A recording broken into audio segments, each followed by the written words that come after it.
अनुभव अनुभव अनुभव परिमళం जीवन सौरभं अनुभव परिमళం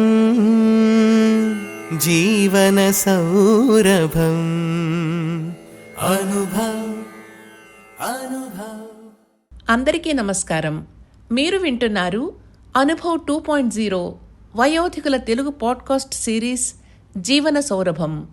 భారత ప్రభుత్వ Ministry of Social Justice and Empowerment ఆధ్వర్యంలో National Institute of Social Defence ఇంకా మీడియా ఫర్ కమ్యూనిటీ ఫౌండేషన్ ద్వారా హెరిటేజ్ ఫౌండేషన్ హైదరాబాద్ సహసమర్పణలో అనుభవ్ 2.0 తెలుగు పాడ్కాస్ట్ సిరీస్ జీవన సౌరభం ఈ ప్రాజెక్టు రూపశిల్పి డాక్టర్ ఆర్ శ్రీధర్, సహకారం ఆశీష్ తివారీ, పూజా బురాడా, సాయి సుధా, కౌసల్య. మీరు వింటున్నారు అనుభవ్ 2.0 వయోధికుల పాడ్కాస్ట్ సిరీస్ జీవన సౌరభం. మీకు వినిపిస్తున్నది వేమూరి సాధన. ఈ కార్యక్రమ నిర్వహణ శ్రీమతి శైలజా సుమన్, సహకారం శ్రీ తిరుపతి. अनुभव अनुभव अनुभव परिमళం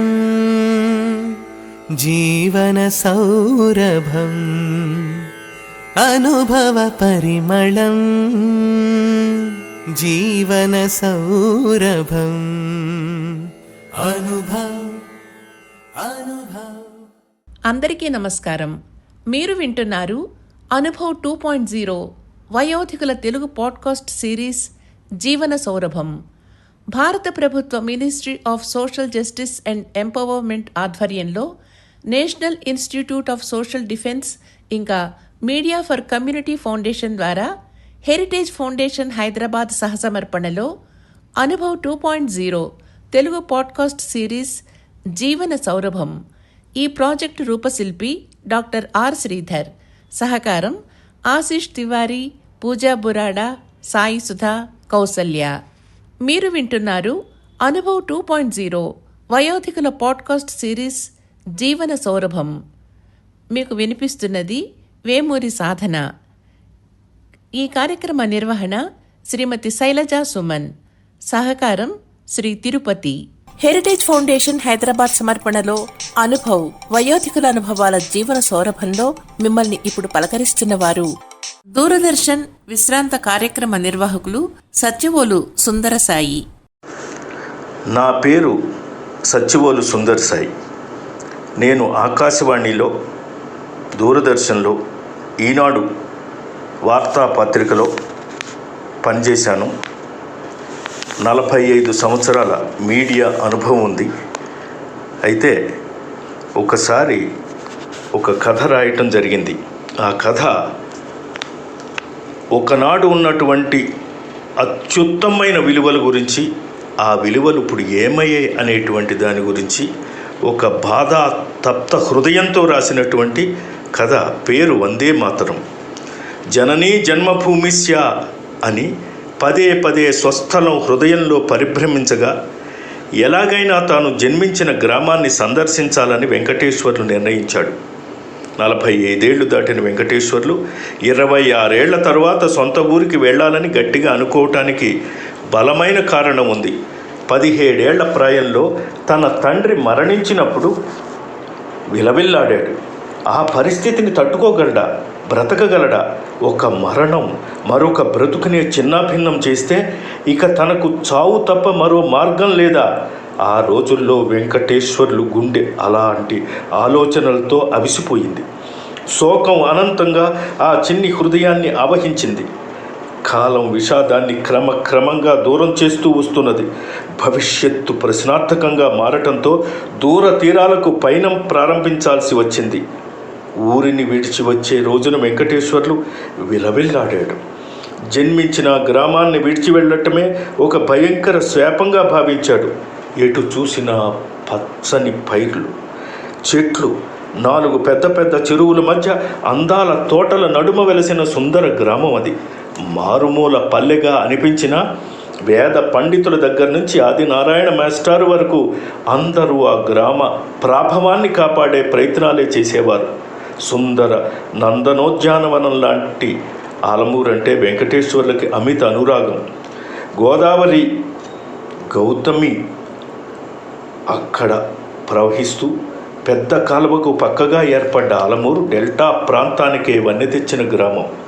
పురాణాలను ఔపోసన పట్టిన వారు, పంచాయతీ వ్యవస్థను గ్రామస్థాయిలో నిక్కచ్చిగా అమలు చేసిన వారు, 10 మందికి నీతి సూత్రాలు చెబుతూ నిజాయితీగా బ్రతుకుతూ గౌరవం సంపాదించుకున్న పెద్దలు, భారతాన్ని తెలుగులో రాసి అచ్చువేసి ఏనుగు అంబారి ఎక్కి కవిత, సంస్కృతి, సాంప్రదాయాలను మంగళహారతులు పట్టించిన కళామూర్తులు, గ్రామంలో అనారోగ్యం రాకుండా ఒకచో వచ్చినా తమ అవ్యాజ అనురాగ మాటలతో మానసిక ధైర్యం అనే ప్రథమ చికిత్స చేసి ఆ పైన వారి చేతి మీదుగా అమృత ధారల్ని చిలికిన వైద్యులు, పిల్లలందరూ క్రమశిక్షణతో పెరగాలని, చదువులన్నీ చదివి గ్రామానికి వన్నె తేవాలని భావించే ఉపాధ్యాయులు, అనేక కులవృత్తుల వారు, పరస్పరం ఆదరాభిమానాలకు నెలవైన కన్న ప్రజ ఉన్న ఆలమూరు.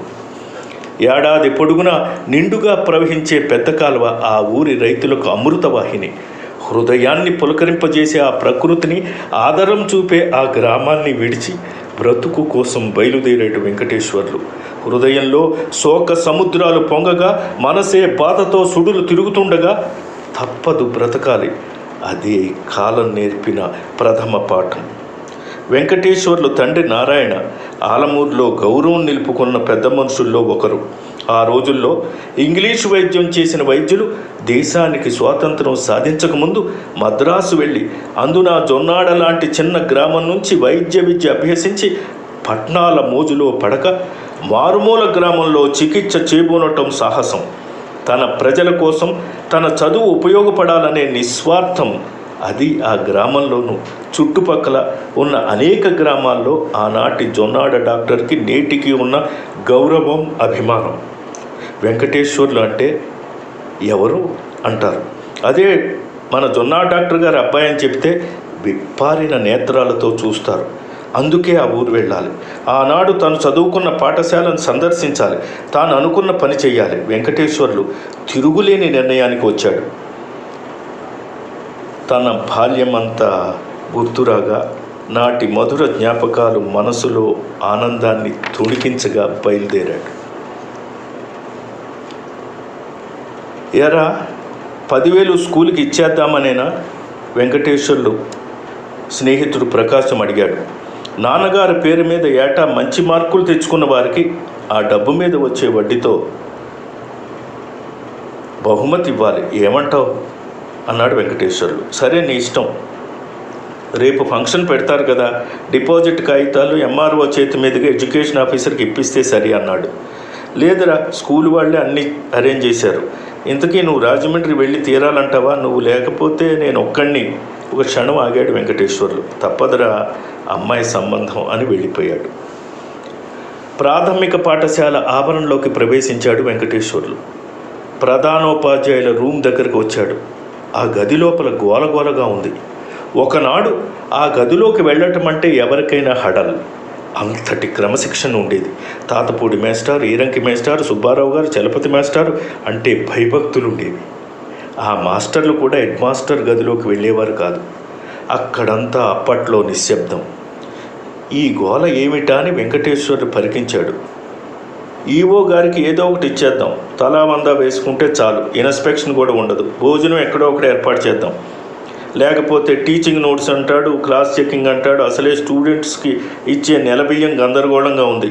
అది పట్టుకున్నాడంటే మరీ ఇబ్బంది. ఓ టీచరు బోధ చేస్తున్నాడు. ఏం కాదులే, కుర్రాళ్ళ అటెండెన్స్లో దొరకం, వాళ్ళంతా ఇవాళ రేపు స్కూల్కి వస్తారు. ఆ బాధ్యత చంద్రం తీసుకున్నాడు.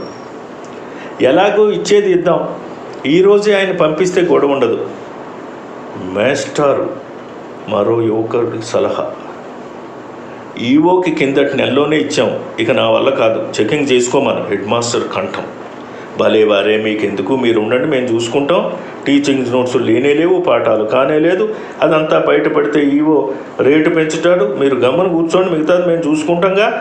ఆ హామీకి అందరూ అంగీకరించారు. అక్కడి నుంచి బిలబిల బయటకు వచ్చారు వాళ్ళంతా కుర్ర మాస్టర్లు. ఒకరు మోటార్ సైకిల్ మీద వెళ్ళిపోయారు, మరొకరు స్కూటర్ మీద లాగించేశారు, ఇంకొకరు పిల్లలు గోల చేస్తున్నా, ఇష్టం వచ్చినట్టుగా బూతులు మాట్లాడుతున్నా, ఆడుకుంటున్నా పట్టించుకోకుండా మిగతా మాస్టర్లను కూడా తీసుకుని చీటీల వ్యవహారం నడుపుతున్నారు. పాఠాలు వినిపించవు, క్లాసులో మాస్టర్లు కనిపించరు. అప్పుడు కనిపించారు ఆదినారాయణ మాస్టర్. పిచ్చి చూపులు చూస్తూ బెరుగ్గా మెల్లగా వస్తున్నారు. పిల్లలు ఆయన చూసి గోల చేశారు. ఆయన మెల్లిగా వెళ్ళి ఓ మూల కూర్చున్నారు. మౌనముద్ర వేసుకున్నారు.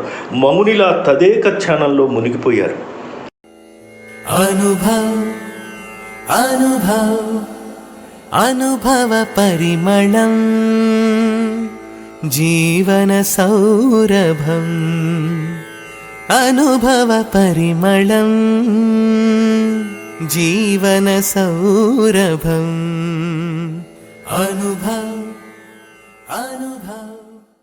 సీనియర్ సిటిజన్లకు సంబంధించి ఏదైనా సహాయం కోసం పనివేళ్లలో 14567 గుర్తుంచుకోండి, 14567 ఈ ఎల్డర్ లైన్ హెల్ప్ లైన్ను సంప్రదించండి. ధన్యవాదాలు.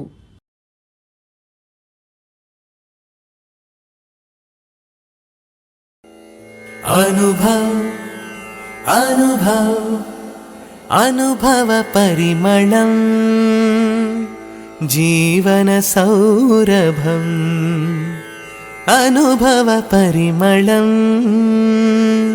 జీవన సౌరభం అనుభవ్ అనుభవ్.